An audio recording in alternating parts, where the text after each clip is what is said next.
Fall, a time for harvesting, leaves changing into pretty colors, and everything freaking pumpkin spice. Oi!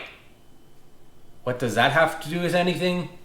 Well, nothing really, because today we're making pumpkin pie mead.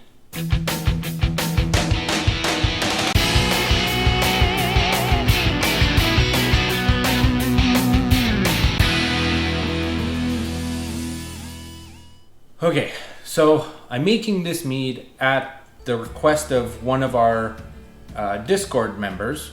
So if there's anything you guys kind of wanted to see, come join our Discord and give us some of your suggestions. The other reason I'm making this is, well, I was looking through my freezer and I just had a lot of frozen pumpkin in there. So I might as well use it up, right? Let's get started. So to begin with, I already mixed the honey in the water. I did 2.5 pounds of honey and 1 full gallon of water. I went with that because when I put in the pumpkin, it's gonna be a big slurry mess. So once it settles and stuff, I'll probably have to rack this several times, in which I'll lose a little bit each time. And I wanna make sure I have a lot left over. I guess let's get started. As I said, I put 2.5 pounds of Wildflower Honey in here. It gave me a starting gravity of 1.072, which honestly is perfect. I kind of just guesstimated the amount of honey. I wanted to aim for between 8 and 10% ABV, and I'm probably gonna hit that with this. So I guess the next thing we're gonna do is we're gonna add our yeast and some of our spices and our nutrients. Definitely gonna have to put nutrients in here as we will be using bread yeast. That's right, I am using bread yeast for this mead. Why? Because I wanna give it a little bit of a bready flavor. It's a pumpkin pie mead. And there's nothing wrong with using bread yeast, I don't think. So we'll be adding 5 grams of bread yeast, our nutrients, and I will use my standard nutrient schedule for this, which will be 1 teaspoon of Ferm O, half teaspoon Ferm K, and 1/4 teaspoon potassium carbonate in here right now. And then I will add another teaspoon of Ferm O on day 2 and another teaspoon of Ferm O on day 4. Each of those times I'm gonna give it a really good stir, get a lot of air incorporated in there, because the air will help the yeast kind of do their thing and not get stressed out. While we're mixing in all those, I do have to use a couple of powdered seasonings, ground ginger and ground nutmeg. I could have used fresh ginger, but yeah, I'm lazy and I really didn't want to run to the store. Plus, finding like a whole nutmeg is a little difficult. I didn't want to run all over the city. Again, lazy. And I already had ground stuff at home.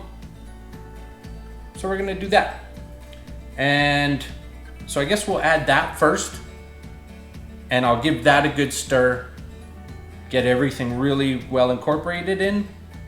And then we'll move on to adding like the pumpkin and the other stuff, which I'll explain in a second.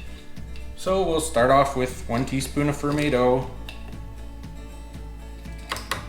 half teaspoon Ferm K, roughly, doesn't have to be exact, and about 1/4 teaspoon potassium carbonate.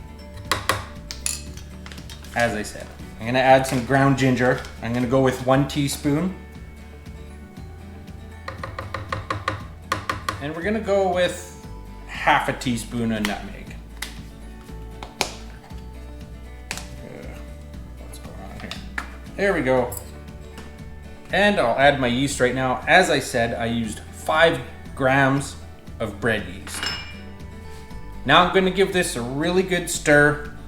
Normally I use my drill with my little paddle attachment and stuff, but my battery's dead and I have yet to find my charger. So I'm gonna have to do this by hand.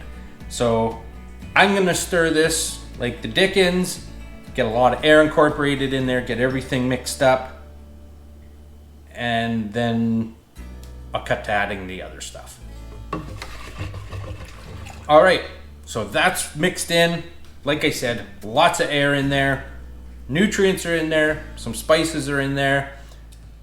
At the end, I will be adding 2 cinnamon sticks and 1 whole clove as well, but I don't really have to stir that in, so I'm gonna deal with all the mixing I gotta do first. So the next stuff is gonna be my pumpkin, because what is pumpkin pie without pumpkin? Just pie. So the pumpkin, as you can tell, it's just pumpkin mash.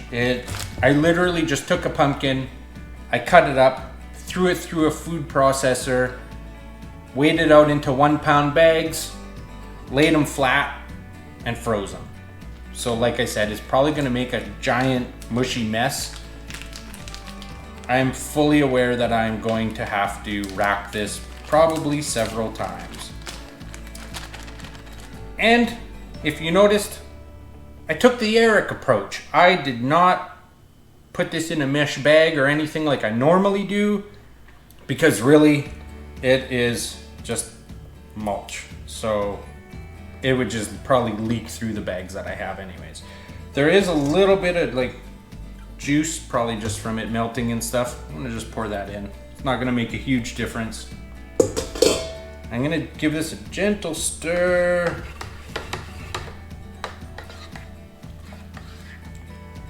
Just to get it all combined in there.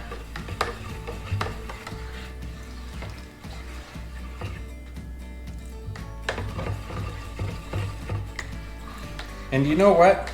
This looks like a lot. So I'm gonna add 1 more cinnamon stick and 1 more clove to it. I'll be right back. Okay, so 3 cinnamon sticks. Just gonna stick those in there, and 2 whole cloves. It may seem like a lot. Normally for a 1-gallon batch of anything, if you're using cloves, you'll only want to use 1. They are very potent, but this is a lot. So we'll see how it goes.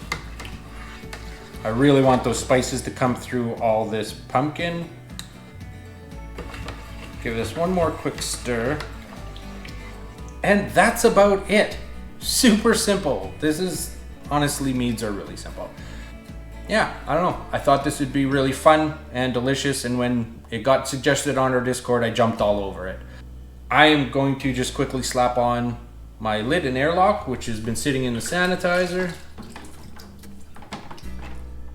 And there, now we're done. Now I'm just gonna set this off to the side, and like I said, we will add those extra nutrients. 1 teaspoon of fermento on day 2, and another teaspoon of fermento on day 4. Will really help those yeast kind of churn through all the sugars and everything. Basically, during the first week, I will be giving it a swirl every day just to keep everything mixed around, especially with all that pumpkin mash in there. Just to keep everything moving. After the initial week, I'll just leave it. I'll probably forget about it for another week and let everything kind of just do its thing, settle down, at which point I'll be taking some readings, I'll check it out, and yeah.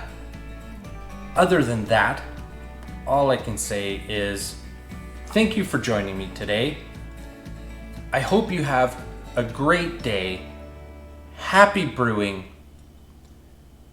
and cheers all you awesome people.